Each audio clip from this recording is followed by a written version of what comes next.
Morning. Yan. Good morning. Wala akong camera ha. Good Okay morning lang. sa inyong lahat.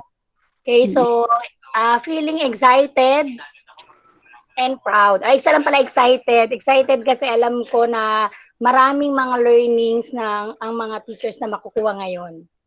Ayan, thank Kaming you po, lahat. ma'am. Thank you. Good morning. Ma'am, from San Roque po kayo, ma'am, no? From San Roque National High School. Ayan, sige po. Thank you, ma'am. Next, we'll have Sir Louis Odulio. Hello po, good morning. Good morning, sir. So I'm from Kaunlaran High School. So feeling alert 24 oras kasi dahil sa knowledge na makukuha natin, dapat alert na tayo sa pakikinig. Ngayon lamang po. Thank you, sir. Sana lahat din alert. So, lalo na ngayon kasi ang daming mga nangyayari. Tapos kagabi baka napuyat din tayo kakaantay sa announcement ni Duterte. So, at least ngayon alert pa rin tayo. Okay?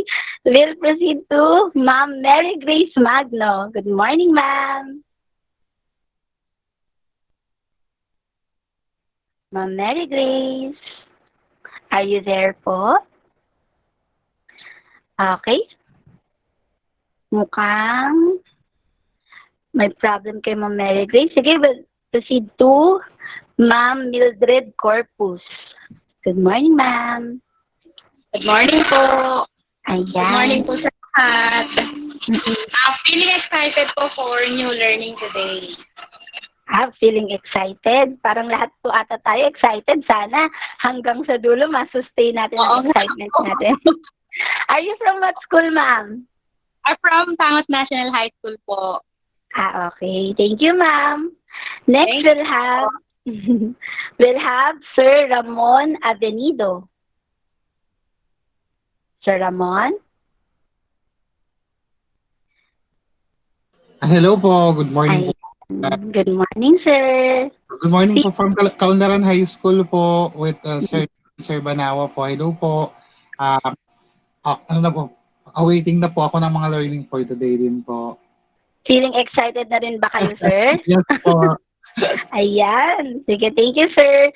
Now, let's move on to Sir Ronaldo Magpusaw.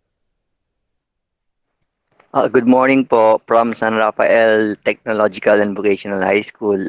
Optimistic po. Lang po. I feel optimistic. Thank you, sir. Next is Sir Ryan Hilarion. Hello po, good morning. Sir. Ano po ako, feeling blessed. Ay, paras tayo, sir, Kasi kahit na may pandemic, tuloy-tuloy tayo, laban lang. Ay, tama yun, sir. Laban lang tayo, laban, sir. Kahit gaano pa. Yes. Thank you, sir. Next is Sir Burnabe. Sir Burnabe. Good morning, Hello. sir. Good morning po.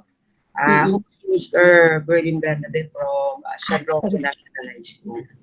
Feeling ano tayo, sir? Excited and a bit anxious po kasi this is my first time handling grade 10. Pero very excited po. Ayan po talaga ang beauty ng mga surprises. Magugulat na lang tayo, ay, grade 10 na tayo ngayon, sir. Sige po, sir. Thank you. Next is, may mga bago atang dating. Sir Banawa. Good morning, sir. Sir Amado Banawa. Morning. Morning, sir. Isang magandang buhay sa bawat isa. So kagaya kanina na sinabi nila Pops Ryan, laban lang kahit may pandemic. And we are science teachers, we are innovative, creative, and willing tayo na magtanggal ulit ng mga learnings para mapunan ulit ng mga bagong learnings. Salamat! Thank you, sir. And next is Sir James Closer. Closer ba talaga ang apelido ni sir? Hello, Sir James. Ay, mukhang nag-close. Okay, sige. So, ulitin ko lang po, this is one way for us to start our webinar session in a more proactive way para hindi na po yung typical na makikinig lang tayo. And then, so let's try to make our webinar series today as rich and as proactive as possible. So, sana maganda po ang dating ng audio at ng video ko po sa inyo. So, whenever there's a problem, like medyo nag-chop yung sound ko, o kaya naman medyo lumalabo po ako sa paningin nyo, pero sana maganda po ako sa paningin nyo, okay? Paki-comment na lang po in our group chat para na-notify din po ako para makapag-adjust din po ako. Okay? So, I think we can proceed now with our house rules. So, just to ensure that we will have a smooth flow of program, okay, we'll have some house rules. So, ang tatandaan lang po natin regarding our house rules is yung mismong title din ng ating webinar series, which is SENSEI. So, bawat isang letter ng SENSEI, binigyan ko po ng meaning. So, hopefully, pagka natandaan po natin yung mga house rules na to, magkakaroon tayo ng mas maganda na flow ng program or ng presentation. So, ano nga ba ang ibig sabihin ng SENSEI? Letter S is to silent. Ano nga ba ang isa-silent natin? Yung ating mga mic muna. So, habang tayo ay nagkakaroon ng presentation at nagsasalita si speaker, kung wala pa pong mga katanungan o kaya biglang nag-left meet room kayo tapos biglang pumasok, syempre yung minsan nakakalimutan natin na naka-on pala yung mic natin, paki-off na lang po para hindi na rin ma-distract si speaker. And then, letter E means to engage. Ano po bang i-engage natin? I-engage natin ang sarili natin. I-commit natin ang sarili natin na talagang makikinig tayo at magpa-participate tayo sa webinar. Although, I know for a fact na sometimes minsan guilty ako kasi hindi naman ako nakikita. So, minsan habang nagpe-present si speaker, kumakain ako sa tabi-tabi, medyo may ginagawa ko. Meron pa nga akong co-teacher nagsabi, naglalaba siya habang nakikinig sa webinar. So, guilty naman siguro yung iba sa atin yan. Ako din, guilty ako dyan minsan. So, siguro sa pagkakataon na to, dahil maiksi lang naman ang ating webinar session ngayon for 2 hours lang, unlike before, yung mga webinar na sobrang tagal, i-focus natin ang sarili natin sa program natin ngayon para talagang ma-absorb natin lahat ng pinapaliwanag ni speaker. So, i-engage natin ang sarili natin. And then, letter N is to notify. Notify us. Halimbawa, yun nga yung sinabi ko kanina, medyo lumalabo na yung audio. O kaya naman, si speaker, gala ng sobrang taas ng energy, medyo mabilis na magsalita si ma'am. Okay, o kaya naman ako, ngayon, ang dal-dal-dal-dal ko, di ba? So, paki-notify po kami kung medyo nagkakaproblema po tayo. Feel free to notify us. And then, letter S is to share. So, what are you going to share? Share us your thoughts, your ideas. Halimbawa, may sinabi si speaker, tapos bigla kayong may naalala na, ay, ginawa ko to sa klase ko, baka sakaling maka-inspire to sa iba, pwede nilang i-adapt yung ginawa ko. Feel free to share it in our group chat. So, this is an open room. We can say what we want as long as we know that it can help other teachers. So, feel free to do it. Share us your thoughts, okay? And then letter E is to extend. What are we going to extend? Our help. So, let us extend our help with our ka-sensei. So, kapag kunwari may tanong siya, tapos hindi ko na agad nasagot, or may mga tanong yung iba sa atin na kailangan ng immediate response, kung alam naman po natin ang sagot, we can extend our help and tayo na rin po ang sumagot sa mga ka-sensei natin. And then, tama ba? Letter I. So, what is letter I? To inquire and to inspire. Sabi nga nila, ang isang indicator na ang ating mga estudyante ay interesado sa ating topic is kapag nagsimula na silang magtanong. So, wag po tayong mahihiyang magtanong. Okay? So, lalo na kapag medyo parang gusto nyong magbigay pa ng dagdag na kaalaman si speaker o kaya may hindi masyadong malinaw o kaya may gusto pa kayong malaman na bagay na patungkol dun sa topic ni ma'am, feel free to inquire, to ask question, and post it in our group chat. Although magkakaroon po tayo ng question and answer portion later, so yung ibang mga tanong para hindi nyo na po makalimutan, pwede nyo na pong i-post sa ating group chat. And next is to inspire. So let us inspire each other. Sino nga ba ang magtutulungan din kundi tayo-tayo lang naman din, okay? So alam ko naman na ang mga kapwa science teachers ay very generous naman pagdating sa mga ideas, pagdating sa tulong. So, let's make this webinar series as personal and close to our heart as possible. Okay? So, that would be all for our house rules. Tatandaan lang na po natin ang SENSEI. S is to silent, E is to engage, N is to notify, S is to share, E is to extend, and I is to inquire or to inspire. Okay? So, yun lang po for our house rules. So, let me now proceed po with the introduction of our guest speaker. So as I was typing the credentials of our guest speaker, we are so lucky kasi she is a very well-established person. Madami na siyang na-accomplish. Tapos, siya talaga ang perfect match sa topic na to. So, I'll give to you now her credentials, her accomplishments, and hopefully later, pag nakita na natin siya, we can greet her and we can welcome her in our webinar session. Okay? So, our speaker for today took her bachelor's degree in secondary education, major in biological science, and minor in English at Pangasinan State University, Bayambang Campus. She graduated cum laude with proficiency in science student teaching and proficiency certificate of recognition in journalism. For her graduate studies, she completed her academic requirements at Philippine Normal University and passed the comprehensive examination for MA in Science Education, school year 1996 to 1998. Then, she continued her graduate studies at Naruto University of Education, master's program in science education way back 2003 to 2006, and in Graduate School of Education for specialized subjects, Fukushima, Japan, where she is a Japan International Cooperation Agency Scholarship grantee. She is currently taking up Doctor of Philosophy with 18 units of education at University of Caloocan City South Campus. Now, about her accomplishments, she is a demonstration teacher, local and international resource speaker, national trainer, curriculum writer, and learning material developer.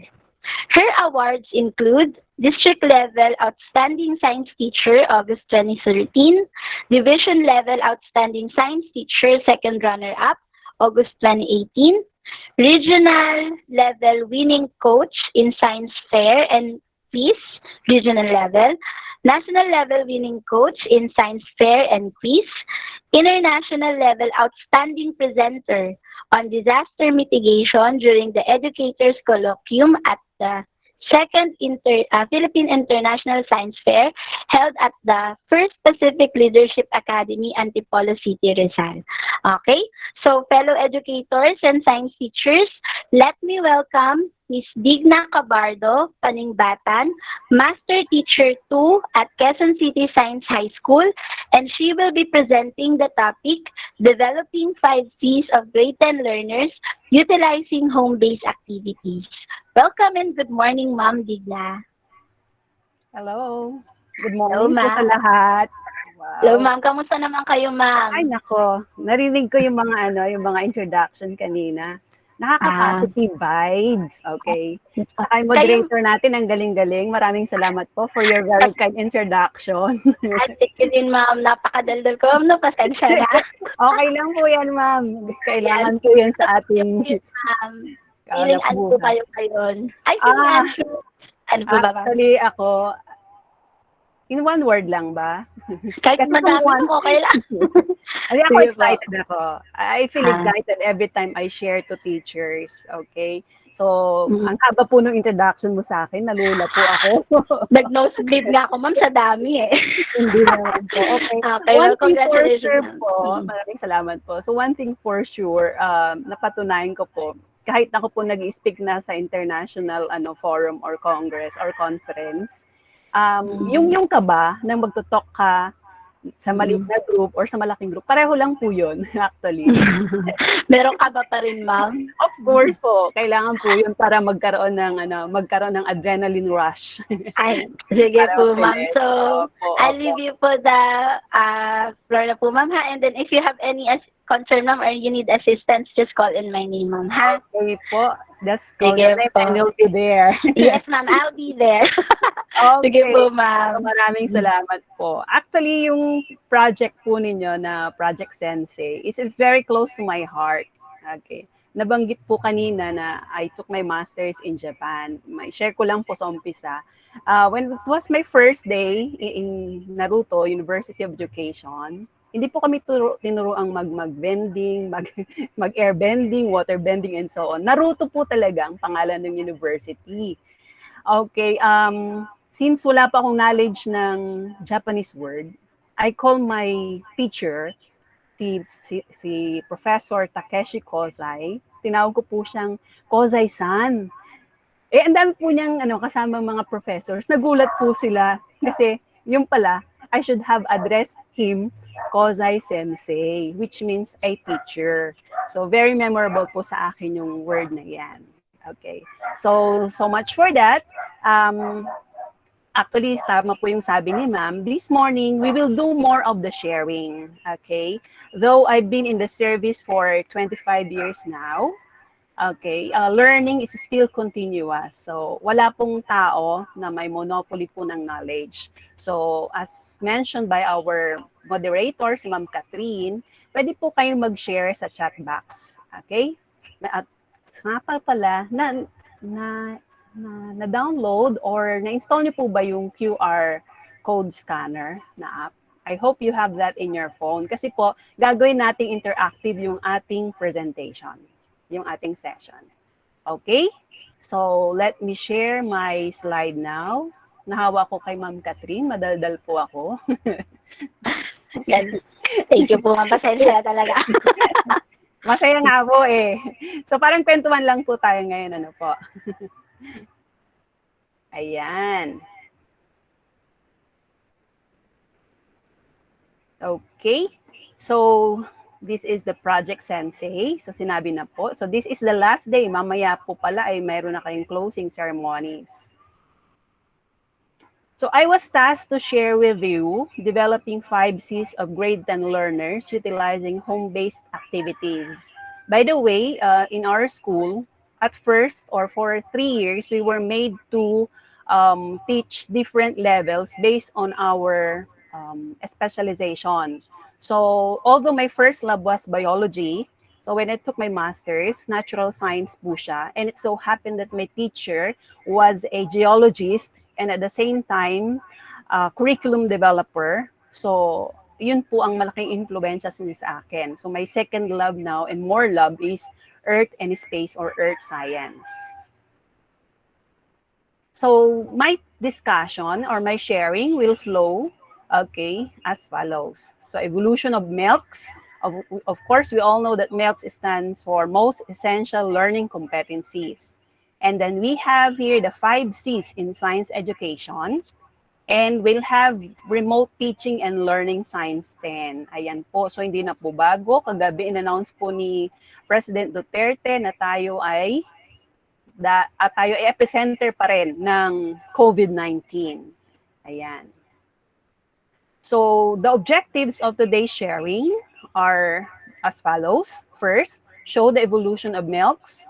Recall the 5 C's in science education. Integrate development of 5 C's in grade 10 quarter 1 topics. And I'll cite some home-based activities for grade 10 learners. Okay. In the last objective, we will do more of sharing. Okay. Because it all depends on our type of learners. And of course, the technology that is available at hand. At yung pinakamalaking challenge sa atin ngayon, kung paano natin i-deliver yung lesson through online learning. Okay, so if you were able to install QR scanner in your phone, pwede nyo pong iscan itong QR code dito sa gilid. So kagaya po nung tanong ni Ma'am Katryn kanina, how do you feel today? So, in one word, okay, you can scan this one and then type in, or you may join through slido.com with this code, #R269. Sige nga po, tignan po natin. So, how do you feel today? Just type in any word, okay, that would describe how you feel today. Sa klase po, wow, anxious and excited, ayan po. Sa klase po, pwede nyo po itong gamitin. Mag-start po kayo para makuha nyo yung feeling ng mga bata or tinatawag nating temperature check. Ayun. So I'm using slido.com as an integration in my Google Slide. Okay, may sasagot pa po ba? May isang respondent. Ayan, happy. Dalawa na. Happy and optimistic. So napapansin po ninyo, may counter po dito. Ibig sabihin, yan po yung number ng respondents na naka-login right now or nakasagot right now. Ayan, grateful, feeling good with emoticon. May ecstatic, wow. Excited and enthusiastic. Ayun. Okay. So I'm using now a word cloud actually. Ayan. So napansin po ninyo, yung word na happy, lumaki po siya. Ibig sabihin, more than one respondent answered that word. Okay? Ayan. So, may 8 na. Sige, hintayin natin mga 10. At least kalahati po nung ating attendees. Tignan natin yung iba. Beautiful, of course. Okay, we have to feel beautiful. We have to be beautiful. Actually po, yun po yung unang gagawin nyo paggising nyo po sa umaga. Face the mirror and say, good morning, beautiful. Good morning, handsome. Ako po ginagawa ko po yun, pampag-good vibes. Ayan, lumaki na si excited and enthusiastic. Oh, may nostalgic. Okay. Bakit kaya nostalgic? May naalala. Ganon. Ayan, isa pa po.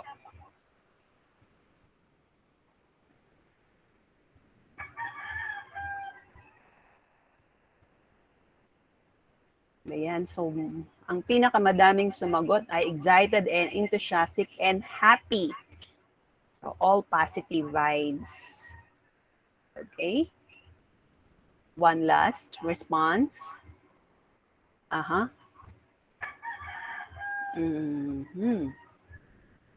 Meron pa ba?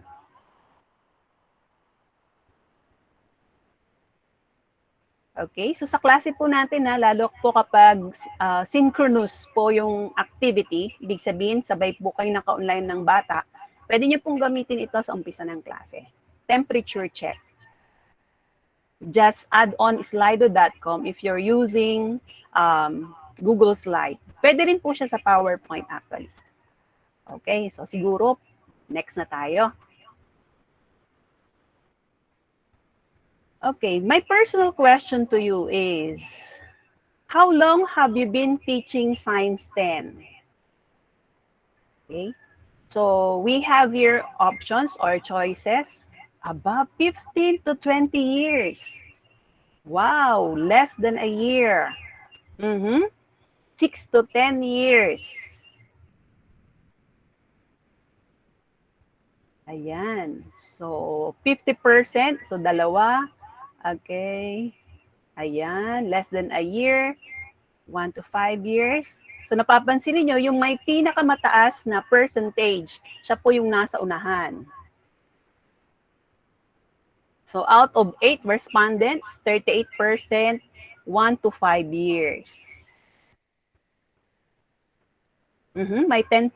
So ibig sabihin po, may isa po sa atin, 15 to 20 years na nagtuturo ng Science 10. Yan po yung mga tipong kahit nakapikit, alam po kung paano ituturo ang konsepto. Ayan. So 6 to 10 years. Okay.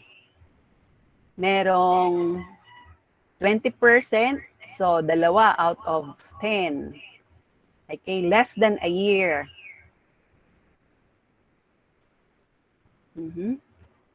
So siguro ito yung kabibigay lang ng bagong teaching load nila na last year, ibang grade level ang hawak.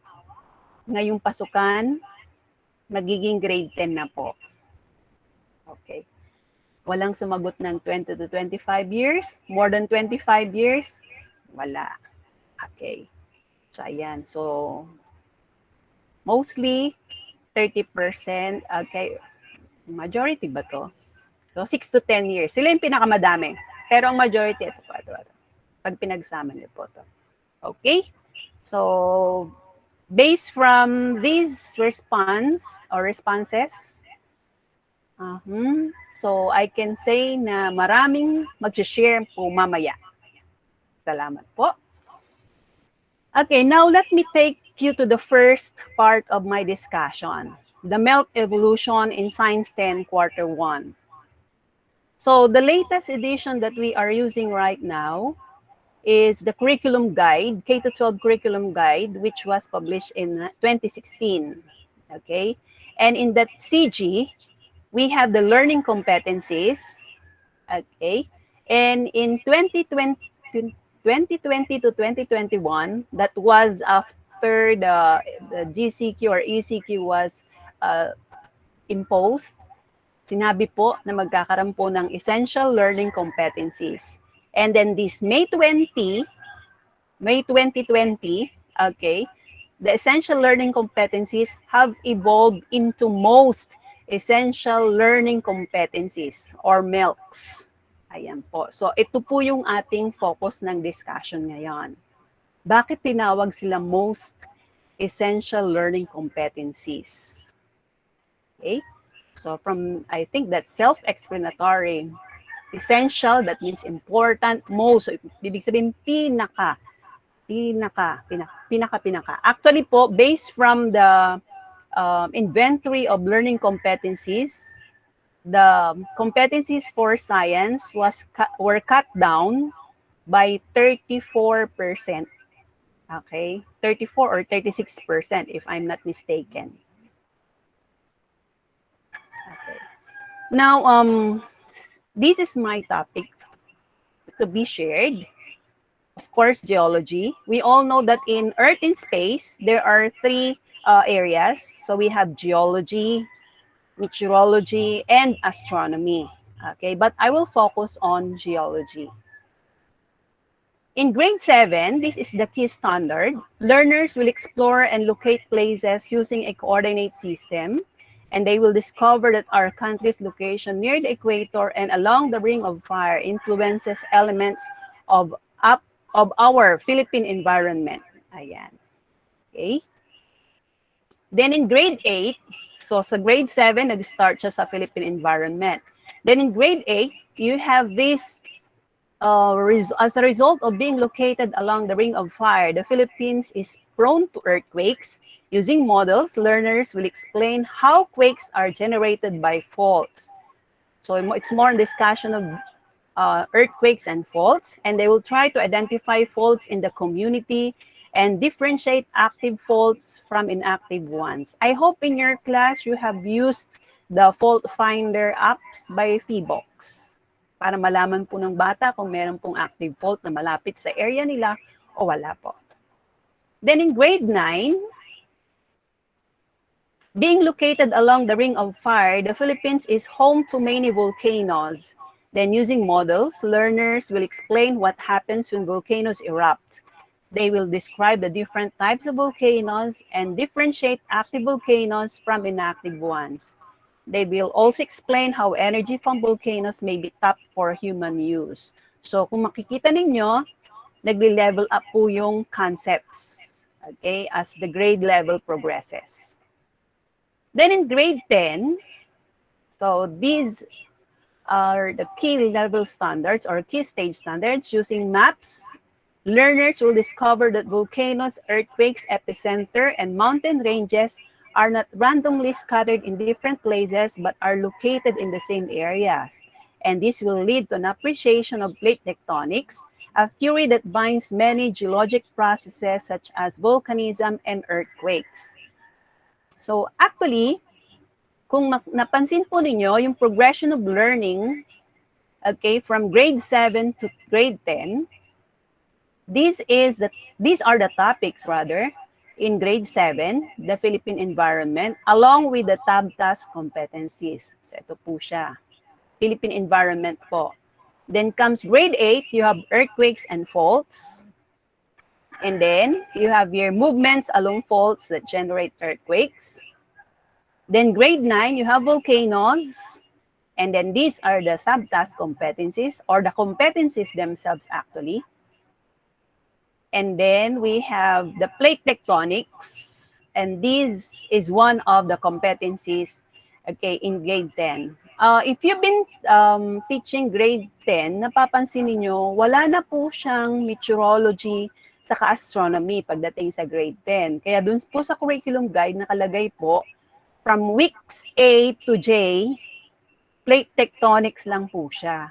So ang karamihan pong feedback ng mga grade 10 teachers ay napakadali po niyang tapusin. Actually, sa totoo lang po, napakadaling tapusin i-discuss yung topics. Kaya lang, ang question po doon is, meron bang lingering learning ang mga bata? Na-appreciate ba nila kung para saan yung pinag-aralan nila ngayon? Actually po, very crucial yung grade 10 kasi ang grade 10 is already capsule of what they have learned, okay, from grade 7, 8, and 9. Okay, so lahat po nung napag-aralan sa low grade levels na yon, kailangan ma-relate mo siya sa topic sa grade 10. At para magawa po mo po yon, kailangan alam mo po yung storyline ng mga topics sa grade 10, especially on plate tectonics. Isa pong na-observe ko sa mga grade 10 teachers, pinagbabali-baliktad po nila yung mga competencies. Okay? Kasi po, minsan feeling nila na kailangan matutunan muna itong konsepto na to bago yung isa po. Okay? Actually, I asked the same question to Sir Obilie, to Dr. Obilie. If you are familiar with Dr. Obilie, siya po yung curriculum specialist ng Earth and Space sa UP NISMED. Okay, I asked him the same question. So, ang sagot niya po sa akin ay napakasimple lamang po. Kung titignan po natin ang mga competencies sa grade 10, so you have here describe the distribution of active volcanoes and so on. Okay? 6 po yung competencies na yan dun sa August 2016 na curriculum guide natin. Okay? Ang sagot po niya sa akin ay napakasimple lang. Sabi po niya ay, Digna, bago mo maintindihan ang plate tectonics, di ba dapat kunin mo muna yung mga lines of evidence? Okay? Ano ba yung nakikita ng bata sa paligid niya? Okay? Bago nila ma-realize na, ito pala yung konsepto, bakit nangyari yon. So parang sa scientific method, observe ka muna. Then magtanong ka, bakit nangyari ito? Kaya ganyan po yung pagkaka-scaffold ng mga topics or competencies. Okay po? Now, in the MELCs, yung naka-red po ay tinanggal. Describe the internal structure of the Earth. Okay, ang tanong ko po sa inyo, why do you think the competency number 4 was omitted in the MELCs? Ano po sa palagay nyo? Kindly submit your questions or submit your answers or responses, okay, through the slido.com po. Ay, gusto ko pong marinig kayo. Imbis na magsalita, pwede nyo na pong i-type po dito. So, scan nyo po ulit yung QR code dito sa gilid. It is included in grade 8. Other answers po? Thank you po sa sumagot.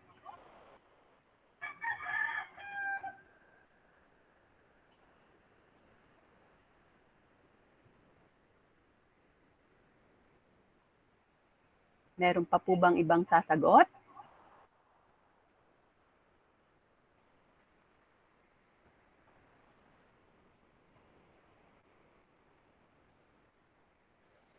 Mukhang pinag-iisipan pa po nila, ma'am. Sige po. Okay lang po. Actually po, alam nyo, di ba, ang dami nating webinars ngayon na ina-attendihan. Minsan, ako guilty ako. Tatlong device ko naka-open. Tapos, sinasilent ko lang siya. Tapos, syempre, ang papakinggan ko yung pinaka-interesting para sa akin. Then later on, pag may recorded sessions po, yung binabalikan ko. And then, I have one takeaway in one of the webinars which was intended for facilitators and trainers. Ang sabi po niya, actually, pag online learning daw po, lalo pag may mga bata, dapat mga every 10 minutes, at least meron kang interactive na screen para makukuha mo ulit yung focus ng mga bata. Okay po.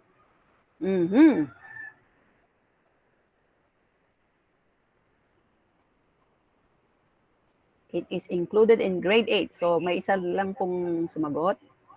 Okay, bigyan natin ng another minute.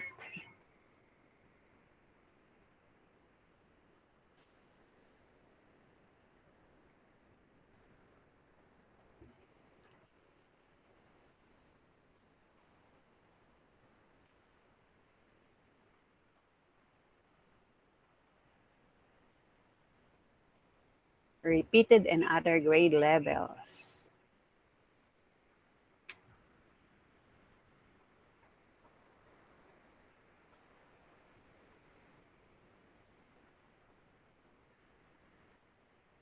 Ayan. Because students cannot really see the internal structure of the earth, so they might not appreciate it. Actually po, isa sa mga pinakamahirap ituro na strand ng science is Earth and space. Because nobody has gone inside the Earth. Totoo po yun. So, all our concepts are actually inferential po siya. Inferential, based sa observations. Okay? So, actually po, tama po silang lahat. Okay. It is included in grade 8. It is included in physical science senior high school. Okay? So actually po, if you have taught grade 8, may discussion po doon about P, S, and L waves. Okay? Tapos, ipinasok na po doon yung layers of the earth. So to avoid duplication, tinanggal na po nila sa grade 10. Okay? Pero pwede nyo pong gamitin or pwede nyo pa rin siyang i-recall pag diniscuss nyo yung isa sa mga competencies ng grade 10. Okay? So maraming salamat po. So tama po yung mga sagot nyo. It is included in physical science of senior high school. Yes. Okay. Pero magiging recall na rin po siya kasi alam ko po ang senior high school ay ni-revise na rin po. Ayan. Okay. Now, due to the pandemic, due to this COVID-19, okay, one of the biggest challenges that we are facing right now as educators is the continuance of learning, okay, despite the pandemic, okay? Now, the Department of Education, in relation to its BEC LCT, BEC is Basic Education, ano ba to?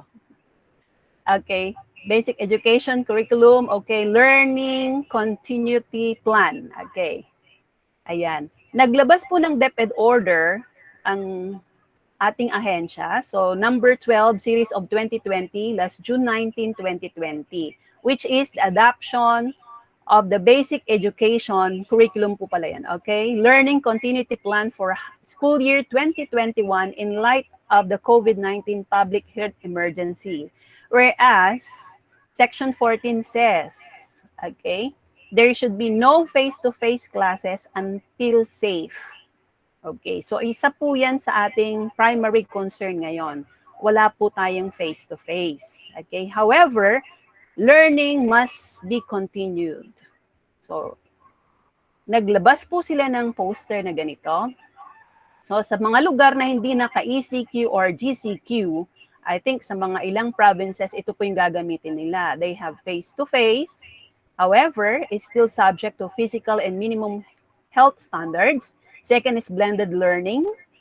Okay, then sa blended learning lang, may face-to-face and modular distance learning. May face-to-face and online distance learning. May face-to-face and TV or radio-based instruction. And then you have face-to-face and or modular. So, combination po nung lahat. So, dalawa po yung choices nila. It's either face-to-face or blended learning. Sa mga lugar na naka-ECQ or GCQ, katulad po ng NCR, okay, ang choices po natin is RR, distance learning, and homeschooling. Ito po yon.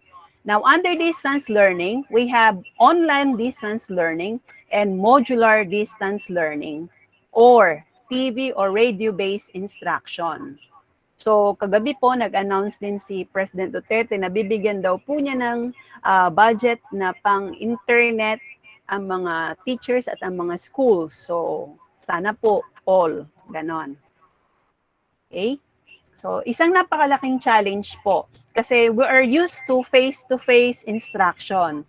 Ngayon, ang gagawin natin is paano natin dadalhin yung konsepto sa mga bata, okay, while they are at their homes, okay? At isa rin pong malaking challenge sa mga parents kung paano nila i-ensure na continuous yung pag-aaral ng mga bata. At isa pang napakalaking challenge ay yung mga technology na available. Okay? Ayan. So, punta na po tayo dun sa ating second topic. So, the 21st century skills, okay, we have the foundational literacies, competencies, and character qualities. Ito po yung 4 na competencies na kailangang ma-develop ng mga bata. Okay? So, we have critical thinking or problem solving, creativity, communication, and collaboration.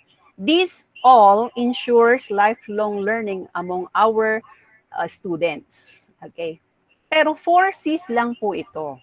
Saan po yung isang C? Kasi sabi natin 5 C's. Okay. Now, in this framework for 21st century learning, which is a framework for the future, we have here the 5 C's. Critical thinking, communication, collaboration, creativity, and character. So kung mapapansin po ninyo, yung nandito po, itinay up siya dito sa competencies. So ibig sabihin, holistic po dapat ang development ng bata. Okay? Sabi ko nga po, medyo madali pag sa classroom. Okay? Pero ang challenge po ngayon ay lahat po tayo ay online learning ngayon. Ayan. So there are learning activities that promote the 5 C's.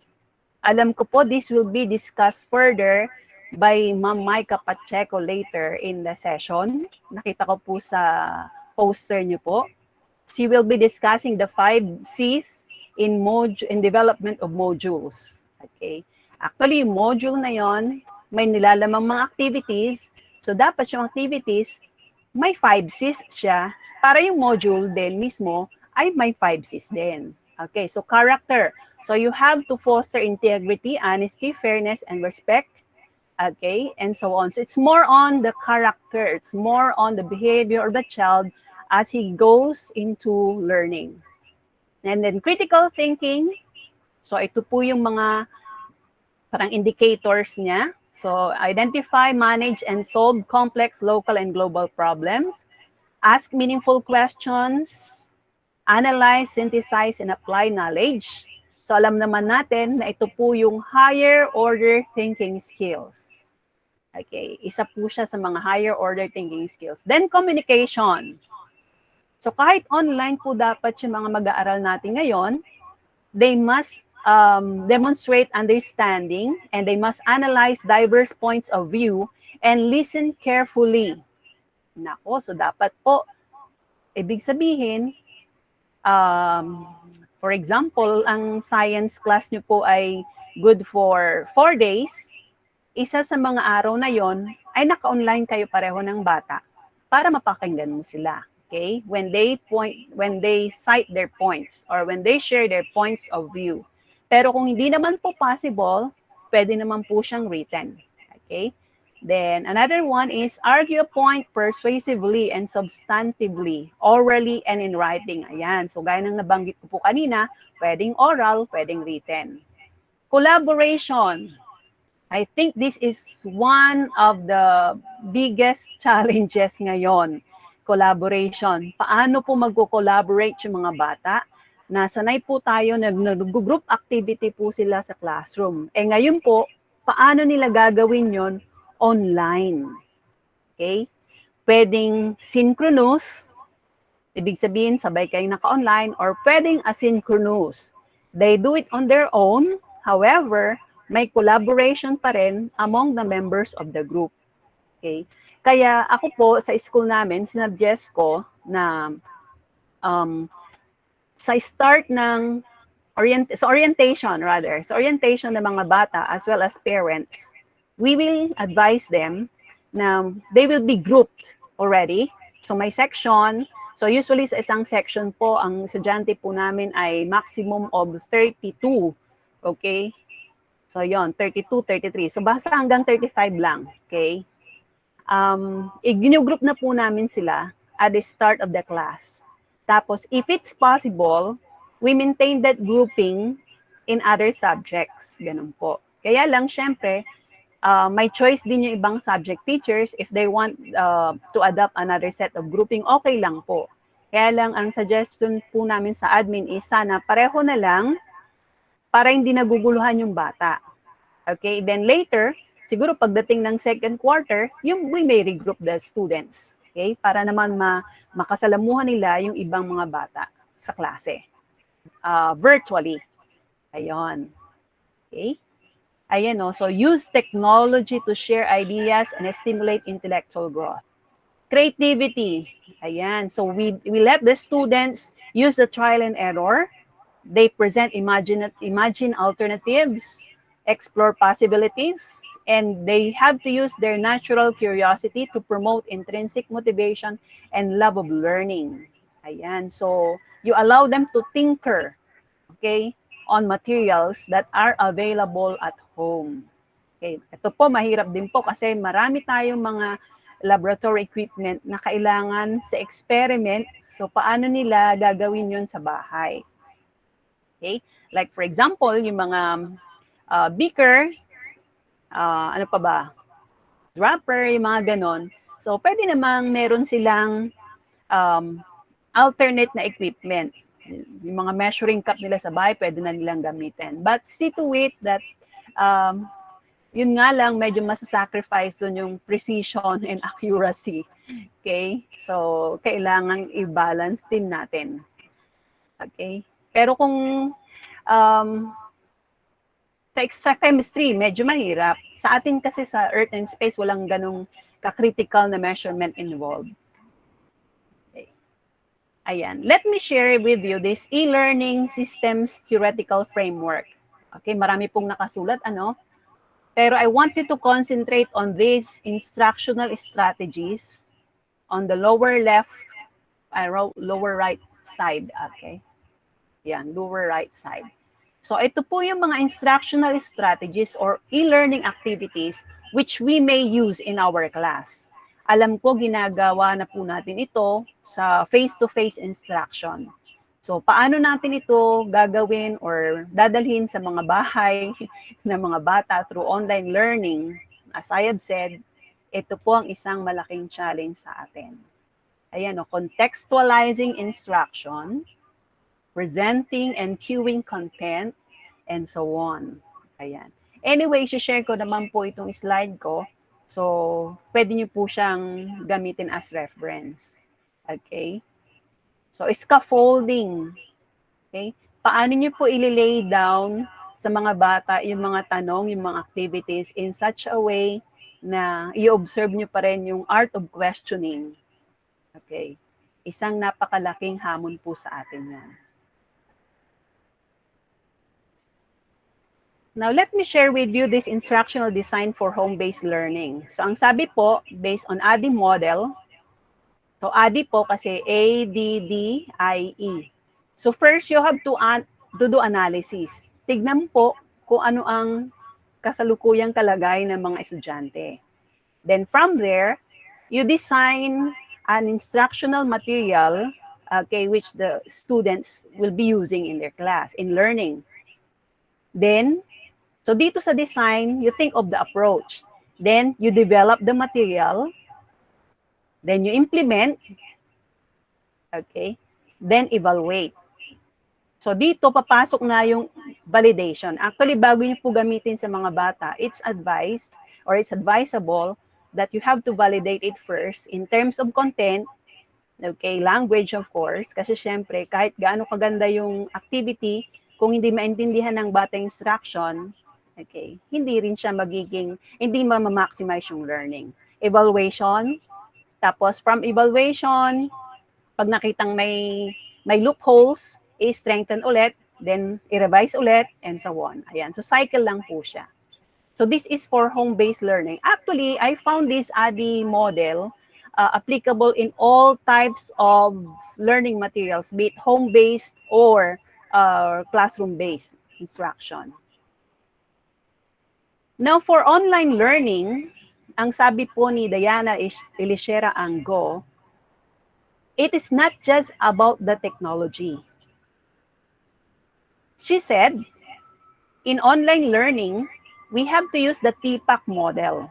That's according to Kohler 2006.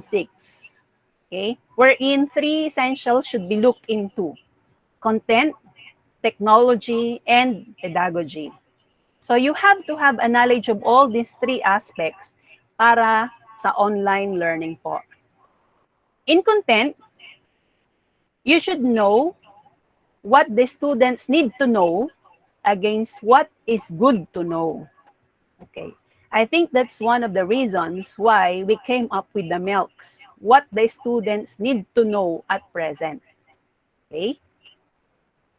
Then when it comes to pedagogy, so this refers to the teaching strategies or learning strategies that will be used in our teaching. So how do they learn best?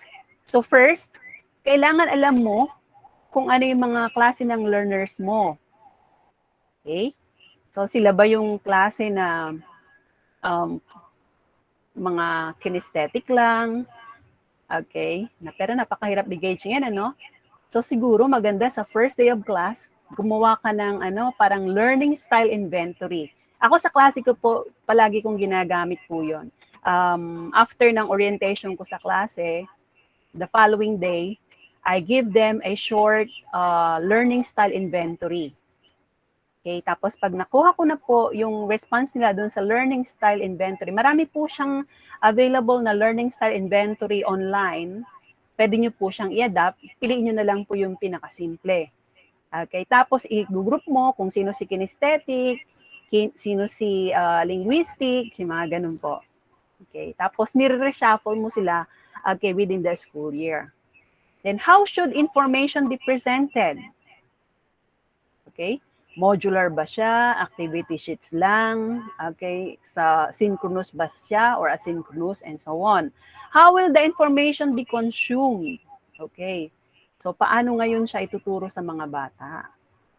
Okay, then with the help of technology,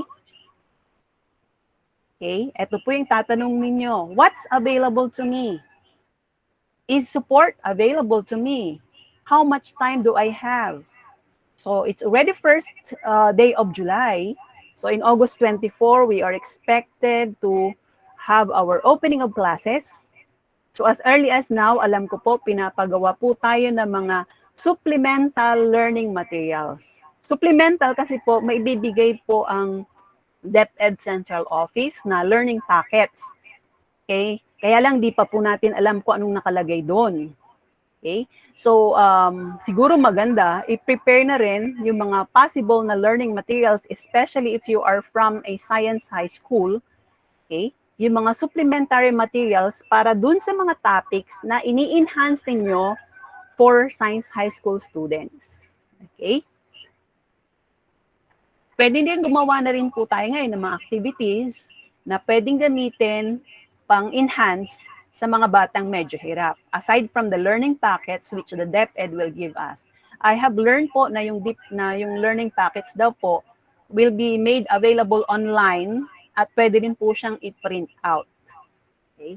Ngayon dun sa print out, ang hassle po doon is pagsasagutan ng bata at ibinalik sa school yung papel, hindi natin alam kung sino-sino pong humawak nun.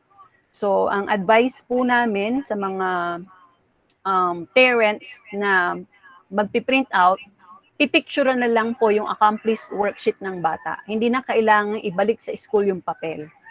Okay? Kasi po, to minimize handling of papers from one person to another. Okay? Saka yung pag-travel po, exposure din yun sa hindi natin alam, baka asymptomatic na yung mga kasalubong natin. Okay, let's go now to the most essential learning competencies. So this is the content standard of grade 10, quarter 1, Earth and Space. So the learners demonstrate understanding of the relationship among the location of volcanoes, earthquake epicenters, and mountain ranges. And with that, dalawa po yung performance standard. Alam naman po natin na yung performance standard ay basihan, okay, kung talagang natuto yung bata. So kumbaga is output ng bata after learning this content. Okay, so dalawa po yan. Now, nakita niyo na po ba yung yung MELCs ng grade 10? Kung ilan po? Di ba dati siyang 6?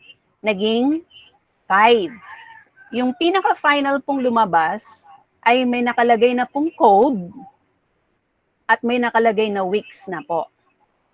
So yung isang competency, describe and relate the distribution of active volcanoes, earthquake epicenters, and major mountain belts to plate tectonic theory, it's allotted 3 weeks. Sa isang tingin nyo lang po sa competency, sabi nyo, oh, madali lang yan. Bakit 3 weeks? Ang haba-haba naman. Okay. So, naglabas po sila ng subtask competency. Alam ko po kasama si Sir Russell dito sa pag-subtask eh. Okay. So, ito po yon. The first competency is divided into 12 days. They assume that science subject is allotted 4 days a week or it's taught 4 days a week. So ito po yung 12 na unpacked MELCs for weeks 1 to 3. Ayan. So kung kayo po ang teacher, paano niyo po kaya siya gagawin in such a way na meron kang module for every week? Okay. Sa amin po, sa Division of Quezon City, I was asked to develop modules for grade 10. Undergoing na po siya ng validation ngayon. Okay. We were asked to look at the competencies which are related to each other. Ayan po. So kung halimbawa po, dito from days 1 to 12, alin po kaya ang mga related dito?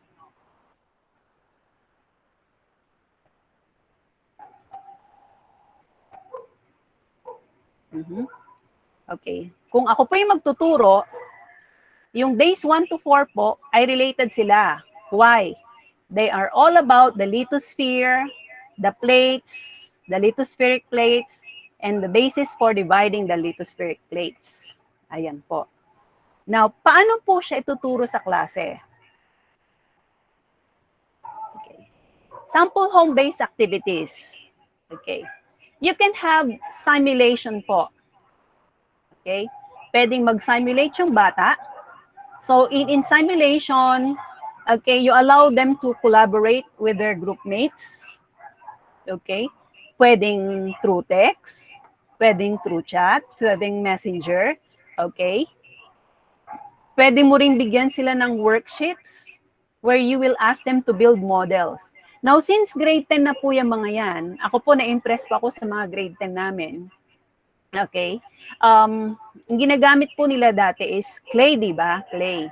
So ngayon, dahil pandemic, walang clay sa bahay. Ano kaya ang posible nilang gamiting model para ipakita si oceanic plate at saka si continental plate with, okay, with reference to the layers of the earth which they have studied in grade 8. Ayan. If the child is creative, pwede po siyang mag-drawing. Pag gagawa po ng model, so dapat makita po na ito yung thickest, ito si outer core, then followed by the inner core. Okay, kung pinagsama mo sila yung thickest among core, mantle, and crust. Dapat manipis lang si crust. Okay? And then, dapat ipakita rin na mas makapal si continental plate kesa kay oceanic plate. Actually, our students are very creative. Okay, you just have to push them, okay, encourage them, okay, for their imaginations to work. Ayan po. Kung may mga bata po na techie at kaya po nilang gumawa ng model through Tinkercad, ganon, through Canva, pwede po yan. Pero kung alam ni bata po yon, dapat si teacher, alam din po niya yon. Alam niyo po actually, isang source ng stress ngayon, according to research of the UP professors, is that teachers are pressured to learn a lot of things at the same time, all at the same time. Ang dami po nating dapat matutunan, ano? Dati po, okay na tayo sa PowerPoint. Ngayon, dapat matutunan mo si Google Slide. Matutunan mo si Google Docs, Google Worksheet, para pag nakipag-collaborate ka sa mga ka-team mo sa school, madali lang. Hindi yung dating practice natin na ilalagay sa USB, papasa sa'yo, o kaya isi-send sa email, then i-revise mo, tapos babaguhin ulit, and so on. Okay? So, maswerte po yung mga techie na teachers. Okay? Yung mga tinatawag nilang digital natives. Most of us are actually digital immigrants. Yung tipong nangangapapa po. Ako po, okay, to be honest, I was compelled to learn all of these things. Ang dami-dami pong kailangang matutunan. Totoo lang po, in the month of May, nakaka-pressure po siya. And I think, tumaas na naman po yung grado ng salamin ko because most of the time, I have to be behind my computer screen. Okay, learning a lot about things. And then of course, being master teacher, we are memorandized to develop learning materials. So kailangan po namin gawin yon para sa bata, para sa bayan, sabi pa nga po, di po ba? Okay.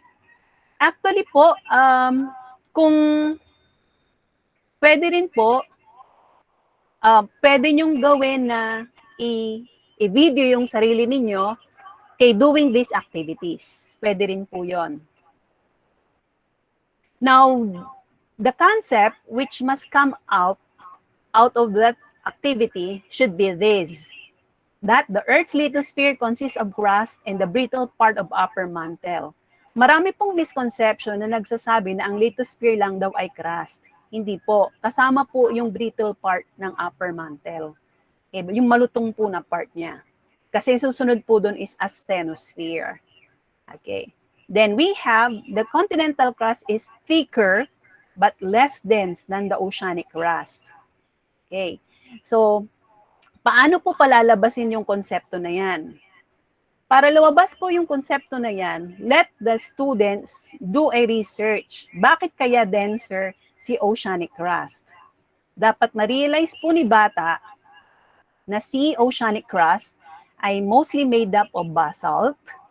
At si basalt po ay ferromagnetic rock po siya. Pag sinabing ferromagnetic, it consists of iron and magnesium-rich na rock. These are metals. Whereas ang continental crust po ay made of mostly granite, okay, or granite, sabi nga nila sa British. So granite po siya. Ang granite po kasi, ang composition niya ay mga siliceous minerals like feldspar. Okay, ang silicon po So, SiO3. So, siliceous minerals, SiO3, ganon. Non-metal po siya. And that makes it less dense than the oceanic crust. Ayun po. Now, God is so good. Palagi kong pinopoint out sa mga bata yan. God is so good that He made the oceanic plate denser than continental plate. Dahil kung hindi po, dahil tayo ay nag-i-stay sa continental plate, kung denser po siya, dilulubog na po tayo. So, buti na lang po si oceanic plate ang denser. So, siya po yung nagsasabdak sa ilalim ng continental plate kung sakaling magbanggaan po sila. Okay, now let's go back to the milks 1 to 3. So, I've grouped these 3 subtask competencies. Recall the characteristics of seismic waves in terms of speed. Explain triangulation method in locating epicenter of earthquake. And locate the earthquake epicenter using the triangulation method. Okay. Compared with physics and chemistry, sa physics po kasi sa chemistry, meron po silang PET simulation. Sa Earth and Space po, may simulation ng waves, but not seismic waves. Okay. So, kung ituturo po ito na competencies, okay, we can't do away with, okay, inquiry-based learning. Okay. So, pag inquiry-based learning, this can be achieved through worksheets. Okay, clean-up ko na lang po yung picture sa isang worksheet. Pwede nyo pong i-present ito sa bata. So, from this worksheet, so these are the S waves. Okay, ito, yung mga curve na yan. And then the blue one are the P wave.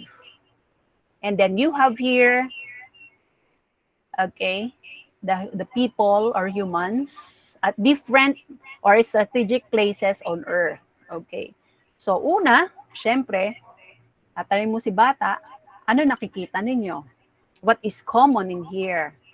Okay. So, pwede ka pong gumamit ng graphic organizers dyan. Okay. Actually po, kung umpisa mo yung klase sa graphic organizer, pwede po yung KWL chart. Okay. You ask them first what they know about seismic waves, what they want to know, and then at the end of the lesson, what have they learned? Yun lang po.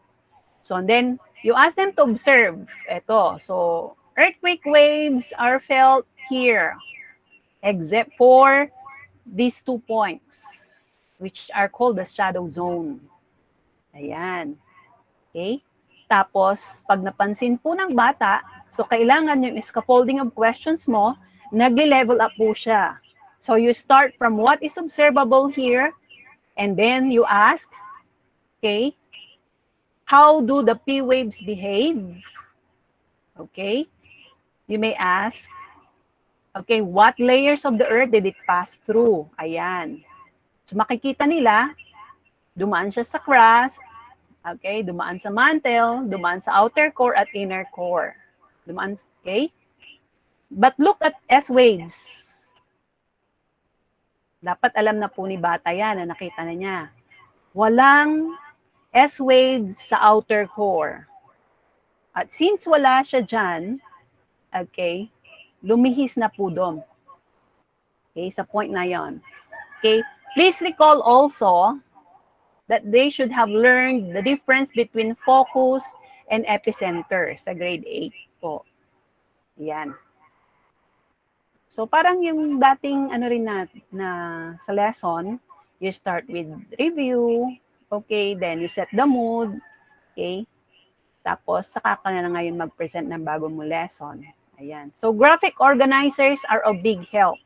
Now in making graphic organizers, kung available ang technology sa bata, pwede po nilang gawing online yon. Now this calls for collaboration among group mates. Pwede po yon. Okay? Pero kung simpleng graphic organizer lang, like concept map and so on, pwede pong individual na yon. Ang advice nga po ngayon ay Google Classroom ang gamitin ng mga bata. Kasi marami po siyang features na libre for educators like us. Sa Quezon City po, maswerte po kami dahil lahat po ng bata ay binigyan ng DepEd QC account. Okay? DepEd QC account para mag-install po sila ng G Suite for education. So, kasi mas marami po siyang features kaysa po sa personal na Gmail account. Okay. Then, when it comes to critical thinking, i-present niyo po sa bata itong graph na to. So, titignan po nila, okay, yung comparison ng movement ng P wave at S wave on different layers of the Earth.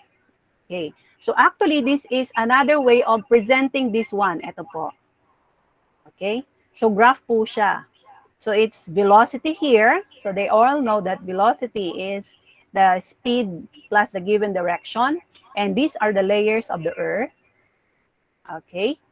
So, kung mapapansin po, between the two waves or seismic waves, mas mabilis po talaga sa P wave. Ayan, by looking at the value.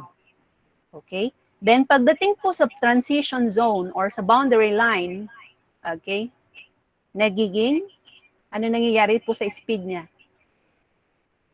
As a velocity, nag-slow down, di po ba? Nag-change direction.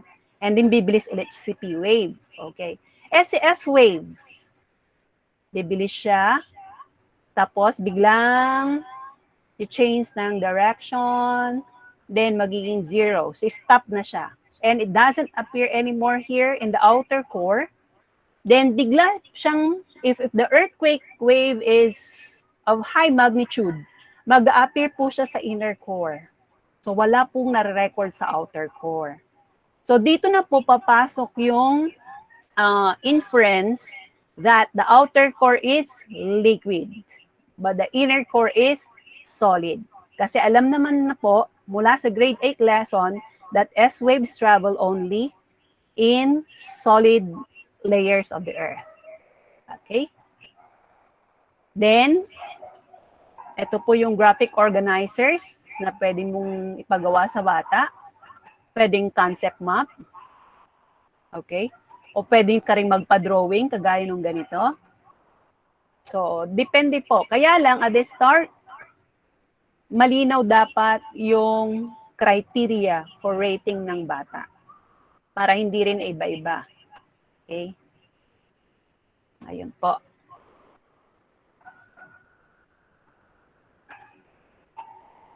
Another thing, which I think you are familiar with, okay, this is the seismogram. Analysis pa rin po siya. Okay? So, in grade 10, one of the competencies is the triangulation method. Ano po? So, this is the seismogram, the record of the seismic waves. So, dapat naturuan si bata kung paano magbasa ng seismogram. So, ito pong first line na yan ay background noise lang po yan. Pag nagkaroon ng pagtumaas yung amplitude, okay, start na ni P-wave yon. Ayan. P-wave yan. Okay?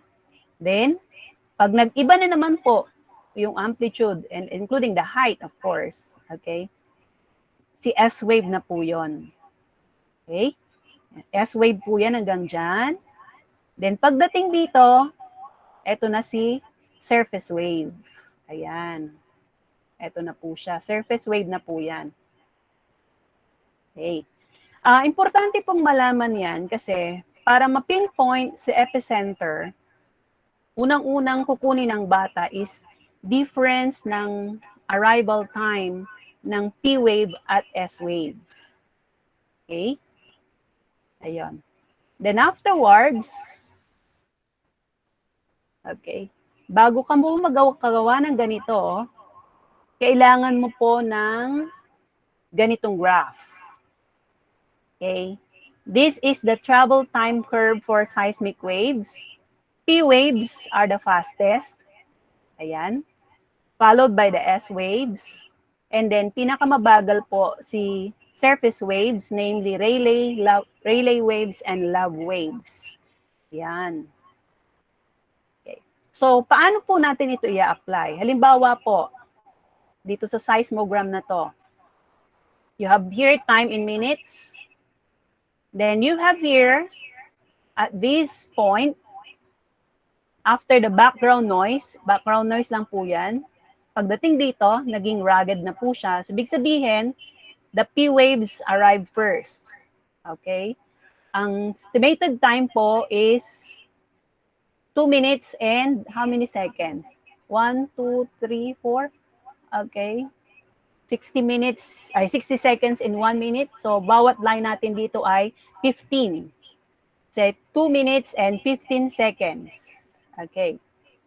Then, looking at the seismogram ulit, pagdating dito, nagbago na naman yung amplitude. So, that means S-wave na yan. Okay, at 4 minutes. So, 4 minutes, tapos 2 minutes and 15 seconds. So, therefore, ang difference po nila ay 1 minute and 45 seconds. Okay? So, hahanapin mo po dito sa y-axis yung 1 minute and 45 seconds na difference. Napakaliit po nun. So, nandito po siya, no? So, 1 minute, so nandito, dito. Okay? Ayan. Tapos, baba pa ng konti. Tapos, nandito po yun. So, therefore, ang distance noong location na yon from the epicenter of the earthquake is, sabihin na natin, dito, sa mga 300 or 400 kilometers. Ay, miles, naka-miles na pala siya. Halimbawa lang po, kilometers po yan. So, 400 po yon. Okay? Tapos, i-convert niyo po siya sa scale ng map na gagamitin. Bawa, 1 centimeter is 100 kilometers. Ganun po. Okay? Then, gagawa na po sila using their compass ng mga bilog-bilog with these points as the seismic station. Okay? Even without measuring, okay, these distances, actually, malalaman muna kung aling place ang pinakamalapit sa epicenter by looking at the radius. Yung place po na may pinakamaliit na radius ay siya po ang pinakamalapit sa epicenter. So in this case, si place A ay pinakamalapit po sa epicenter, followed by B and followed by C. So if you go back to this seismogram, alin kaya dito si location A? Alin si location B? Alin si location C?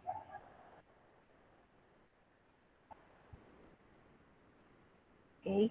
So ang location A po ay, syempre ito. Kasi sa kanya po, unang na-record si P-wave. Ito po si location B at ito po si location C.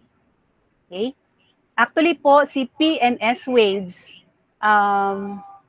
madalas po pag magkakalapit yung seismic stations, seconds lang po ang difference. Pag medyo malayo, ayun po, saka sila nagkakaroon ng difference ng arrival time in minutes. Okay? So these are the concepts. By the way, for the triangulation method, you need at least seismic data from 3 seismic stations. 3 po. Kaya tinawag po siyang triangulation method. Okay. Nakita ko po sa LM ng grade 10, may nakalagay po doon na in computing distance from the epicenter in kilometers, nakafix po siya sa divided by 8. Okay, divided by 8 po siya. Actually po, hindi ko rin maintindihan bakit divided by 8 siya. Kasi usually pag sa graph po, yun po yung basis niya natin. Okay? Ayan po.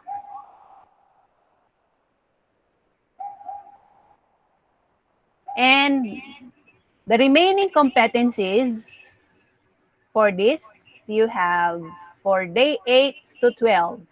Napansin niyo po, hindi ko sinama si competency for day 8 dito. Kasi hindi na siya ganun ka-relate. Although related siya, hindi sila masyadong binding. Okay? Although continuation siya ng previous topic. So, ito po yung mga susunod na topics. Plot the active volcanoes, earthquake epicenters, and mountain belts in a map. Describe the distribution of active volcanoes, earthquake epicenters, and mountain belts, and so on. And yung day 12 po, it sounds like a performance task. Present a schematic plan for the community on how to mitigate or reduce the effects of disaster-related events such as earthquakes, tsunamis, and volcanic eruptions. Okay. Actually po, maraming pwedeng gawin dito ngayon na activities. Kaya lang, itong first activity, medyo matrabaho po para kay teacher. Kasi kung gusto mo pong mag-start sa scratch, sa observation mismo, okay, you will ask the students to locate the following, okay, with the help of their world map. Okay, 10 active volcanoes, 10 earthquake epicenter, 10 mountain ranges. Okay, or kung makakatulong po, magbigay ka ng 10 active volcanoes, 10 earthquake epicenter, 10 mountain ranges, at ipa-plot po nila dito. Okay? Pwede po siyang gamitan ng draggables kapag Google Slide po ang gagamitin. So, may isang add-on si Google Slide, which is Peer Deck. So, draggable, merong bilog, merong mga shapes dito po. As drag mo lang dun sa mga places na naka-identify kay teacher or in-identify ni teacher. Okay? Ay, sorry. Okay. Ito po yung madalas natin gamitin sa klase. Map analysis or overlay sheets. Okay. Ginawa nyo na po ito siguro sa klase nyo, ano? Yung meron kayong 3 separate maps ng earthquake. This one shows earthquake epicenters. Okay. Gagamit po ng acetate or plastic sheets yung mga bata. Tapos, tutuldok-tuldukan po nila. Then, ito naman po ay active volcanoes. So, using the same overlay sheets, papatong po ni bata dyan. Okay. And then, of course, you have here the boundaries. I was trying to find a map na dapat pareho din yung location nito kasi malilito si bata kasi nandito yung Pacific Ring of Fire. Tapos pagdating dito, andito na siya. Okay? So, dapat very careful din tayo doon. Okay? So, yung una is overlay sheets. Ang pangalawa po is, the first one ay through draggables. Yung second one is overlay sheets. Etong third naman, ibigay mo na yung map showing the earthquakes, epicenters, the volcanoes, and the ring of fire.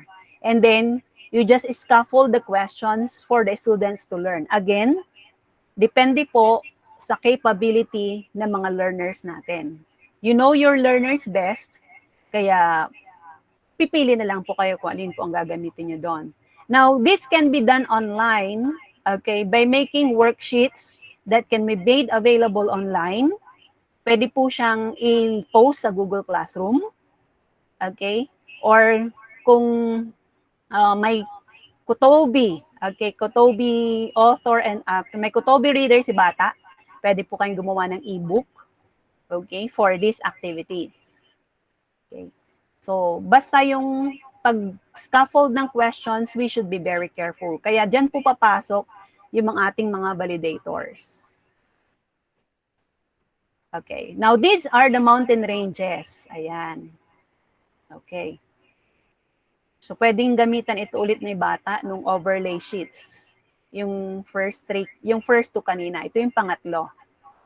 Okay. Okay. Now, this map is available for reuse by USGS. Wherein, kinumbine na nila si active volcanoes, plate tectonics, and the ring of fire. Tapos may mga symbols na pong ganyan.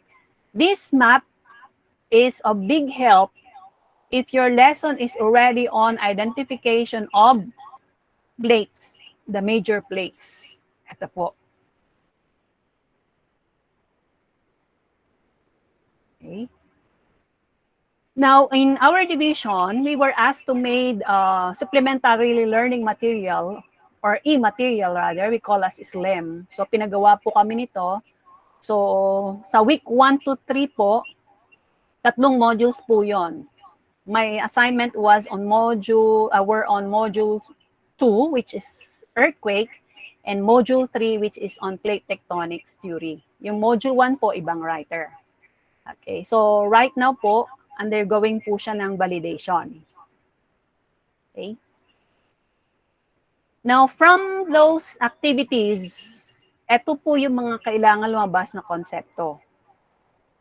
That active volcanoes, earthquake epicenters, and mountain belts are mostly located along the plate boundaries, and of course, the Pacific Ring or Belt of Fire.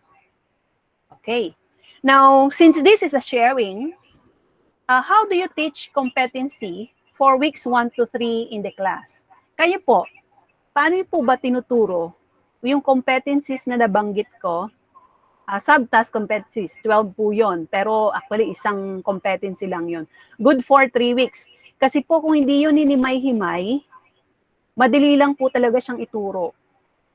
Madaling makita ng bata sa map that the volcanoes are arranged in cluster along with the earthquake epicenters, and they are located along the plate boundaries. Madali lang pong ituro yun. Kaya lang, kailangang pagdaanan ni bata yung proseso, yung pag-build up ng konsepto bago dun sa main concept. Okay. Kayo po, how do you teach competency for weeks 1 to 3 in your class? May I hear from you po through this active poll?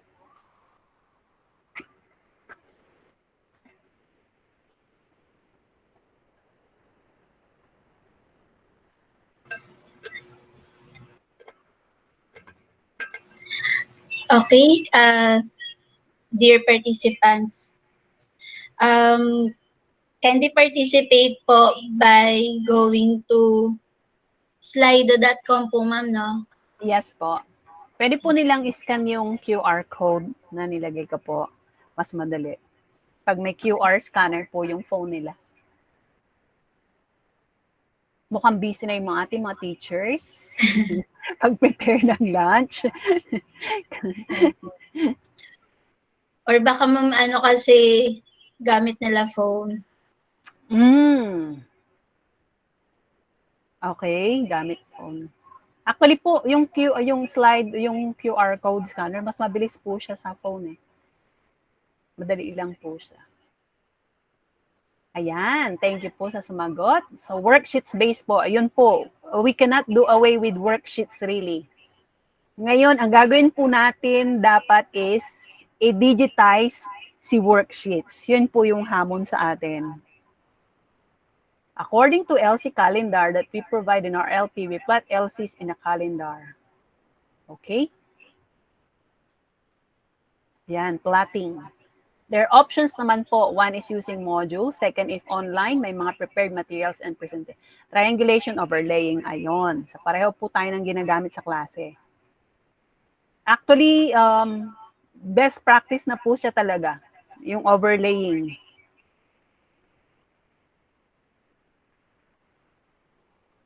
Pero dahil online na tayo ngayon, okay, paano kaya si overlaying gagawin?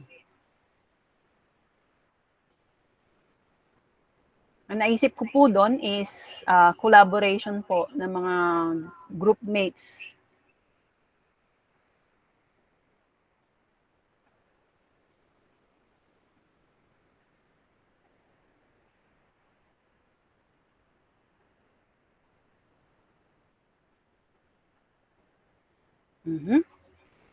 Ayan, salamat po. So I think we're using the same. So using problem-based approach and thematic approach strategy with task sheet.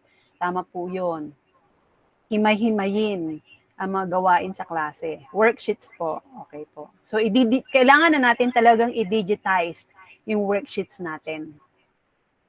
Para yung mga batang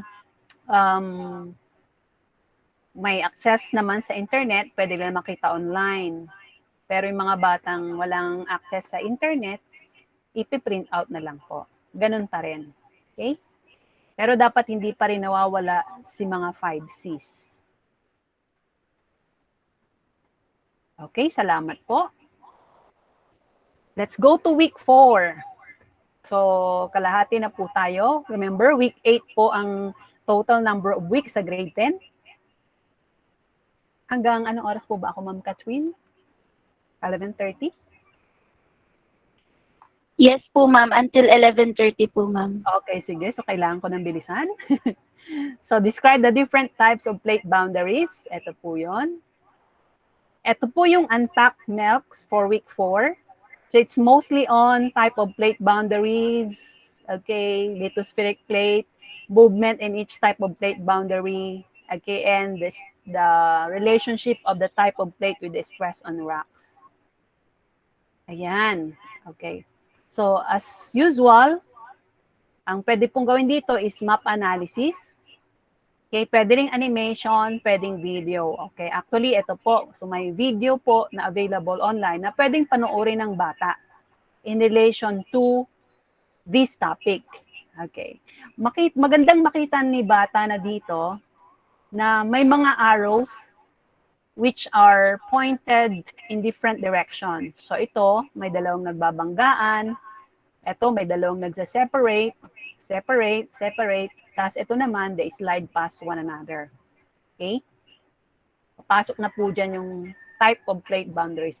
Anyway po, baka mag-take time pag pinakita ko yung video. Anyway, pag share ko naman po yung aking materials, naka-embed na po siya doon. And these are the concepts which the learners have to acquire. Okay, there are 3 types of plate boundaries, namely convergent, which are colliding, divergent, and transform, which are slide past each other.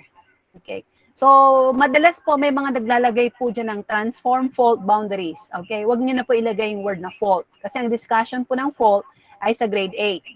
So sa grade 10 po, boundaries na po tayo. Then convergent boundaries can be continental-continental, oceanic-oceanic, oceanic-continental. And then, those rocks along the edges of plate boundaries are subject to greater stress than those away from the edges. Okay? Kaya nga po, nagka-crumble yung mga nasa edges, okay, as compared to yung nandun sa may boundary mismo. As compared to dun sa malayo sa boundary. Okay. Okay, so interactive po siya. So, do you use the same teaching pedagogies in teaching the competency for week 4 in your class? So, skip na lang po natin to para mabilis.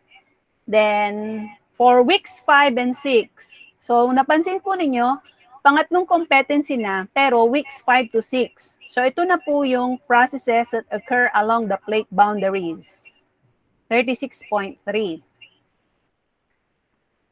Okay. Then, ito po yung mga sub-task competencies. 8 po yan.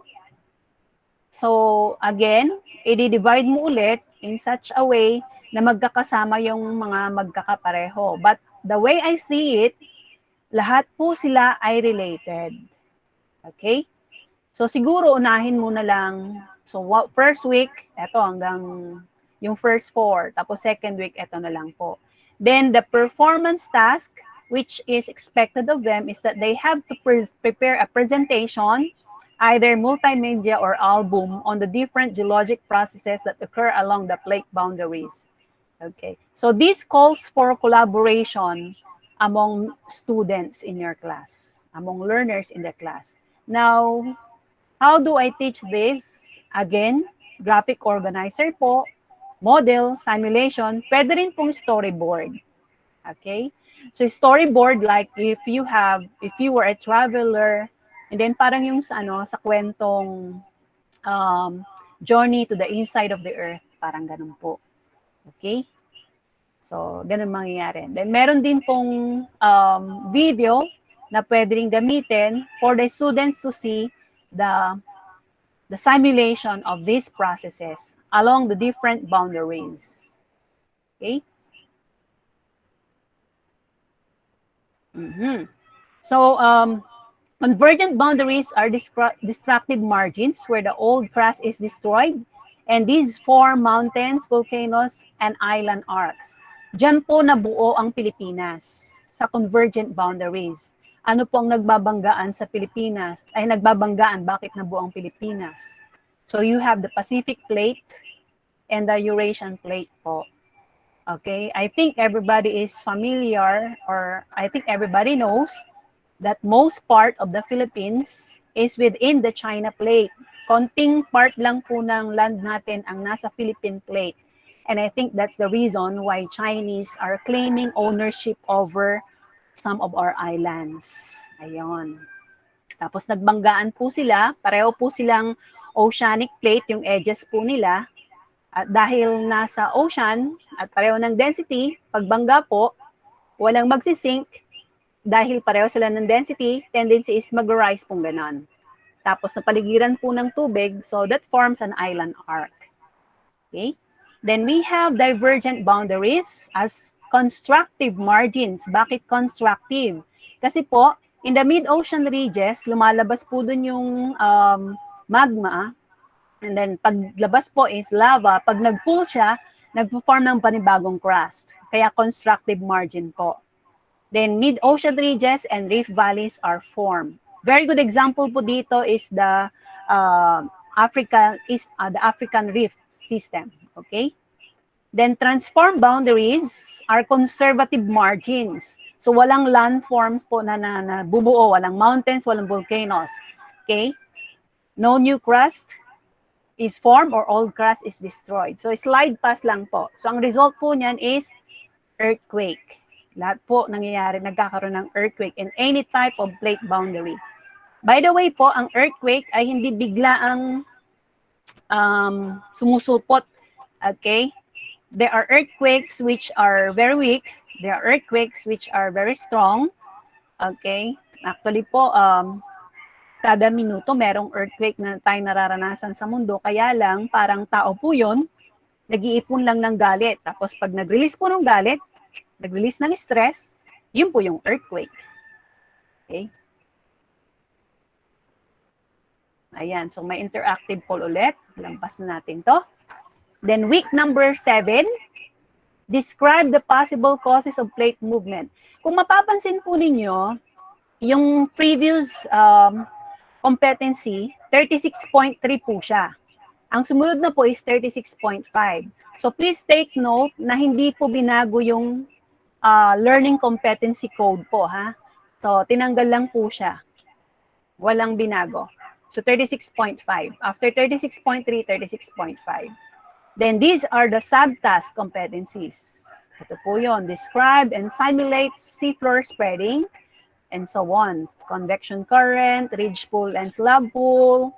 Okay. Then, papasok na si continental drift and seafloor spreading. So kung napansin niyo, nag-start siya sa ginather yung evidence sa arrangement ng volcanoes, mountains, earthquake epicenters. Tapos, bakit nangyayari yung ganon? So dahil ang Earth may plates, tapos bakit gumagalaw yung mga plates na yon? So unti-unti na po siyang dinidiscuss, pinasok na si continental drift theory and seafloor spreading theory. Yun po yung storyline po niya. Okay, again,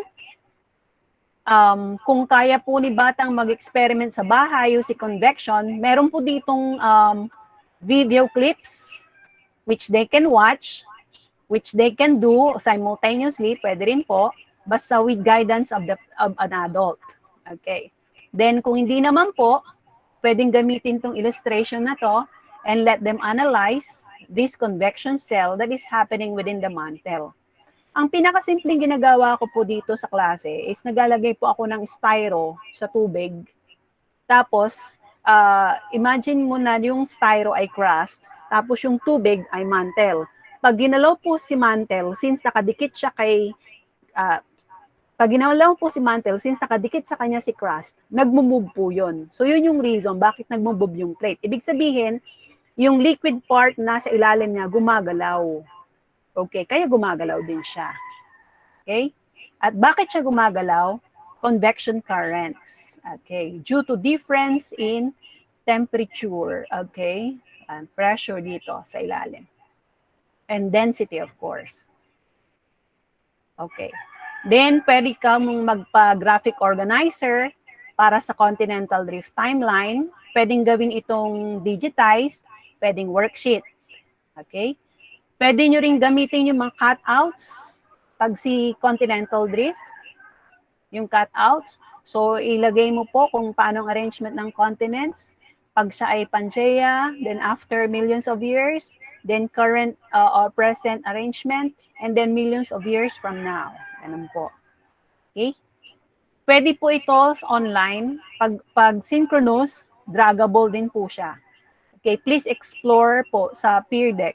Okay, or actually marami pong hindi lang peer deck, marami pong draggables na apps, okay, online na pwedeng gamitin natin sa klase. Pwedeng puzzle, pwedeng model. Okay? So, eto po yung mga concept. Okay? So, hindi ko na po isa-isahin dahil alam nyo na po ito. And then, we're running out of time. Okay? Basta ang gusto ko lang i-point out dito is that, okay, the ridge push and the slab pull is due to the temperature here. The colder one sinks and the warmer one floats. Ayan. Okay? Ayan. Skip na natin yan. Then week 8. Enumerate the lines of evidence that support plate movement. Ayan. So, nag-start ka na kay Wegener dun sa week 7. So, ituloy-tuloy mo na siya sa week 8. So, ipakita mo or dapat makita ng bata or i-gather ng bata yung mga lines of evidence for continental drift theory. Okay? Then, pasok na si seafloor spreading, wherein you have the magnetic stripping. Basta ang pinakahuli po is si plate tectonics theory as unifying theory. Okay, bakit po? Kasi si Wegener po, actually Wegener po siya kasi German. Isa po siyang meteorologist, ano? So, sinabi po niyang nag-drift yung mga continents. So, nung tinanong siya bakit sila nag-drift, hindi po niya ma-explain. So, seafloor spreading theory by Harry Hess naman po, siya yung nag-provide ng explanation, but the explanation was on the seafloor. So, nung pinagsama si Wegener at ni Harry Hess seafloor spreading theory, nabuo po si plate tectonics theory. Kaya ang tawag po sa kanya is unifying theory. Pinagsama niya po yung dalawa. And this theory explains the volcanism, seismicity, and of course, the mountain formation. Okay, again, so ito po yung mga class sheet o worksheets na ginagamit. Ako po, nagda-download po ako ng available materials online. Tapos yung pong ginagamit ko talaga sa klase, rather than starting with the scratch. Okay, pwede ko siyang i-customize based po sa learners ko. Okay, or pwede ko siyang i-adapt completely. Ayan.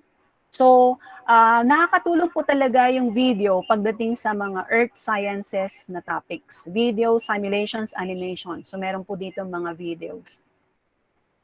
Ayan. So, again, graphic organizer, model. Ito yung ginagamit ko pong seafloor spreading model sa klase. Okay. Dapat makita ni bata na youngest yung rock dito, oldest yung mga nandito. Tapos dito, ito yung mga natutunaw ng rocks, nagiging magma ulit, tapos magpo-form ng volcanoes. Kaya madalas dito po yung volcano formation. So, pag-constructin mo silang timeline, paggawan mo sila ng checklist, pwedeng puzzle. Okay? Pwedeng model. Pwede nilang picturean yung, pwede nilang picturean yung output nila, or pwede nilang i-video yung sarili nila, habang ginagawa po nila yung model para alam mo po na talagang sila po yung gumawa nun at hindi nila pinagawa sa iba. Ngayon, kung magdadaya si bata, papasok na po dun si character. Ayun po. Okay, now for the performance task of this whole lesson, okay, paggawa ka po ng campaign ads or infographics. So ito po example is episode on earthquakes. So ano ba ang dapat gawin kung may earthquake? Pwede silang gumawa ng poster or infographics. Ano ba ang laman ng emergency disaster kit? Then, pwede po silang gumawa ng brochure. Ayan. Ako po, madalas ito yung pinapagawa ko sa mga estudyante ko. Tapos, nagpapaprepare po ako ng emergency disaster kit sa bahay nila. Okay? Taking picture of what's inside their go bags and then a picture with their family. Ganun. Kaya hawak nila yung mga emergency kit. Ganun po. Tapos, syempre, for any performance task, you have to give the students the guidelines and the rubrics for rating. Okay po. Then, these are the lines of evidence of plate tectonics. So, ito po ay yung sa first activity, first 3 weeks activity. Then, paleomagnetism, pasok po siya kay seafloor spreading. Then, age of rocks gathered through ocean drilling. Ayan po. Then, the occurrence of hotspots. So, the hotspots where there is an active magma chamber beneath. Tapos, through the cracks or the openings in the crust, lumalabas po yung magma, nagiging volcano. Kaya lang po, gumagalaw si crust, naiwan si magma chamber sa ilalim. So, formation of volcanic island chain, parang sa Hawaii, ganun po ang nangyari. So, hotspots. Okay? Now, this global pandemic is forcing us to change how and what we learn and teach. Sabi nga po, totoo po yun. It's one of the challenges that we are facing now as educators or teachers. What has not changed? Learning is cooperative and collaborative. Especially nakita niyo po yung mga activities natin sa grade 10. It calls for collaboration dahil mahirapan po si bata pag siya lang po ang gagawa ng isang activity. So kailangan po ma-lay down sa bata at the start of the school year what is expected of them. Ikaw na po yung mag-group sa kanila. And then kailangan i-orient din po si parents or yung mga para teachers po sa bahay. Kung walang parents, so guardian. Ganun po. But of course, learning is emotional as well as intellectual. So, parang sa 5Cs po, hindi lang yung competencies na critical thinking, collaboration, creativity, and so on ang dinedevelop natin. We must also develop in them the character. So, honesty. Okay? And so on. And we must bear in mind that learning is a consequence of experience. So our students learn more when they do things rather than just listening. Okay? Or just watching things. Kailangan gawin po nila. Iba pa rin po yung hands-on.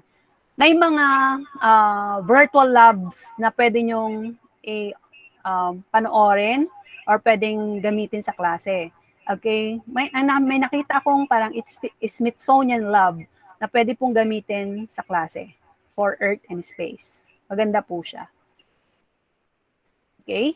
So, as educators, the greatest challenge for us now is not just simply to teach, to mentor, and to facilitate, but also to design the learning materials based on the need of the times. And with that, okay, i-share ko lang po, si John Holt po ay proponent po ng homeschooling. Ang sabi po niya, what is most important and valuable about the home as a base for children's growth into the world is not that it is a better school than the schools, but that it isn't a school at all. Ibig sabihin po, kahit home-based po yung learning nila, kailangan pa rin po nila ang school. Kasi sa school manggagaling or sa school ang magdadrive po ng learning sa bahay. So kailangan pa po nila tayo. So wag magsasabi yung ibang professionals na ang mga teachers, sumusweldo, kahit walang ginagawa ngayong pandemic. They are very wrong with that notion. Si John Holt po nagsabi nun. Okay, and with that, maraming salamat po for listening, and we look forward and we look positive for continuity of learning behind this pandemic. Okay? Ay, sorry. Ayan. So, maraming salamat po. Ayan. May Ayan. po. Ayan. So, thank you po, Ma'am Digna, for your very informative po na discussion.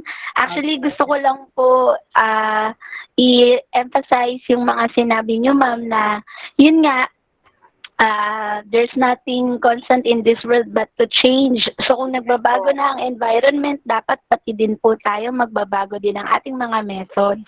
Yes, And ang nakakatawa po sa inyo, Ma'am, kasi nagbigay kayo ng tips along the way, lalo na yung kapag mag-uumpisa na kami ng lesson, na minsan maganda na umpisahan to na i-identify ang mga learning styles ng mga students namin. So magandang tip yun, Ma'am, kasi at least kahit paano, malalaman namin kung paano ba namin talaga dapat dinedesign ang aming mga lesson. So with that, Ma'am, thank you very much po. Kasi yun po din po ang aking apprehension ngayong ano na to, actually po.